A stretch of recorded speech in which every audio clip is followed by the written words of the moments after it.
زما یې نور رنګونه ټول خوښ دي خو بوراګان مې د سپرلي به دي شي. زما یې نور رنګونه ټول خوښ دي خو بوراګان مې د سپرلي به دي شي. چې په محفل کې غټي غټي وایي داسې سړی د هر سړي به دي شي. او د قیس صاحب په دې شعر باندې بلنه ورکوم. خالق داد امید صاحب. بیا خو ژوند اگر چندن زیتون لونګ کمل شو. بیا خو ژوند اگر چندن زیتون لونګ کمل شو. مونږ ته که نصیب د یار خولې خولې بغل شو. او خوب نه و سیلاب و بدرنګۍ مو پرې لا وکړې.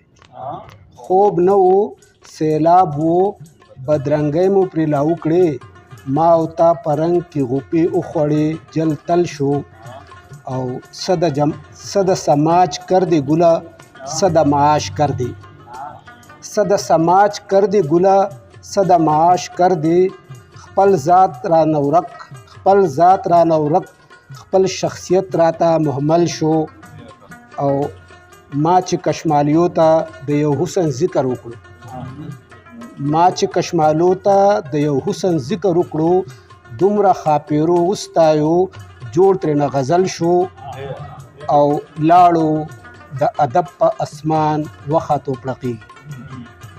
لاړو د ادب په اسمان وخاتو پړقېږي. اوښکه د امید د فکر توری د غزل شو. ډېره